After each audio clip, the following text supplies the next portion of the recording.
rakan-rakan perlu perhatikan di sini ini yang saya nak tunjukkan. Batang keledek yang menjala di permukaan tanah ni sudah berakar.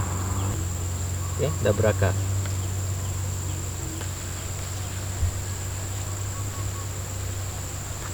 Baik. Apabila batang keledek ini berakar, pengambilan zat makanan akan tertumpu di bahagian akar ini. Sepatutnya pengambilan zat makanan daripada daun dia menuju ke arah satu, iaitu pangkal pokok. Ini adalah kerana untuk mendapatkan buah keledek yang cukup berkualiti.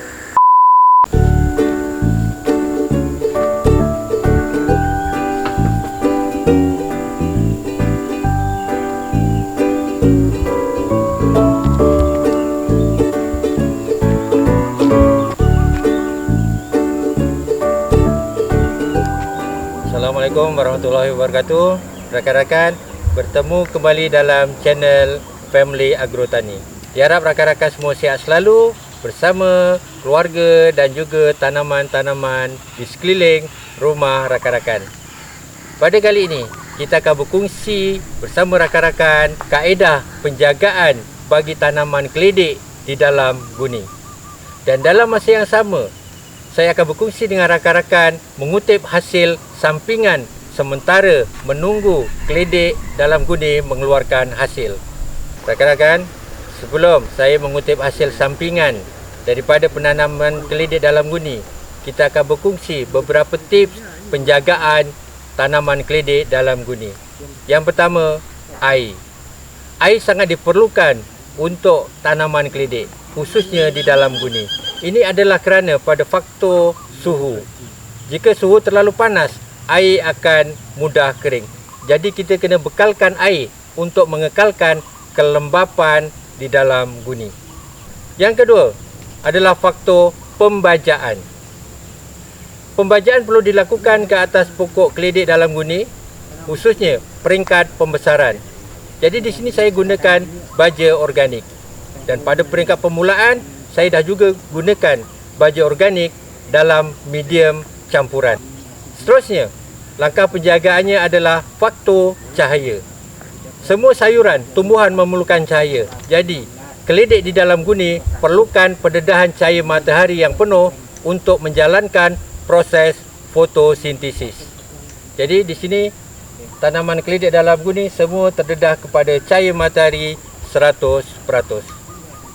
Dan yang terakhir adalah kita perlu membalikkan pokok keledek yang menjala. Kita perlu balikkan supaya batang keledek itu tidak berakar. Bila berakar, pengambilan nutrien akan lebih dan pertumbuhan buah akan terganggu. Jadi di sini saya nak tunjukkan kepada rakan-rakan bagaimana cara kita nak membalikkan pokok keledek yang menjala, yang sudah berakar di tanah. Jadi ini adalah contoh batang keledek yang menjala yang sudah berakar di permukaan tanah yang perlu kita balik-balikkan.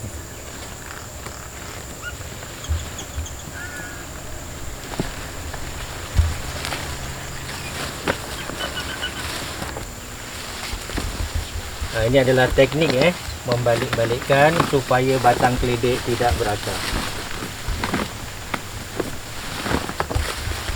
Perlu dilakukan seminggu sekali.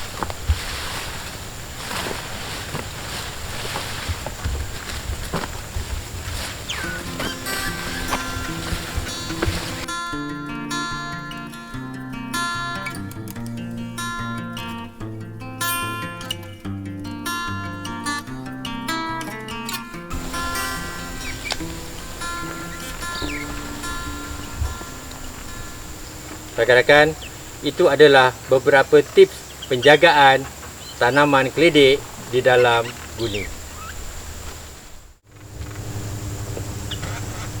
Seterusnya, sama-sama kita mengutip hasil tanaman sampingan yang saya jalankan sementara menunggu keledek di dalam guni mengeluarkan hasil. Antara sayuran yang saya boleh perolehi adalah kobis dan juga sawi keriting. Ini adalah hasil sampingan kobis yang belum cukup matang lagi Saya masih biarkan sebab ini masih peringkat pembesaran. Jadi seterusnya, okey, ni pokok sawi yang dah cukup matang, kita akan kutip hasil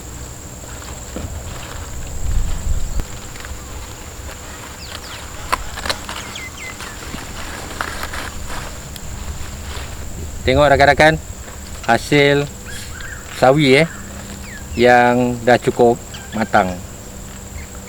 Satu pokok.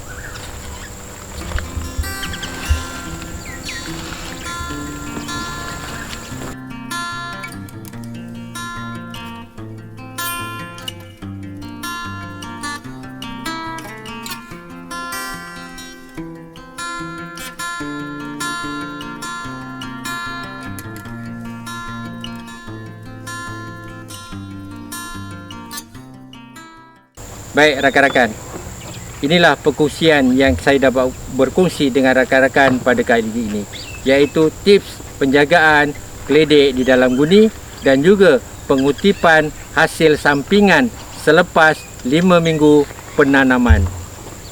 Jadi rakan-rakan, kita boleh kongsi idea ini untuk kita manfaatkan bersama. Semoga apa yang kita dapat ini kita boleh jadikan bahan idea untuk kita bercocok tanam. Jadi rakan-rakan, kita dah sampai penghujung video kali ini. Jangan lupa like, komen, share dan subscribe agar kita dapat berkongsi lebih banyak lagi maklumat penanaman sayuran di sekeliling rumah. Ingat, penanaman sayuran di rumah adalah terapi minda. Jumpa lagi di lain video dari Family Agrotani. Sekian, terima kasih, jumpa lagi.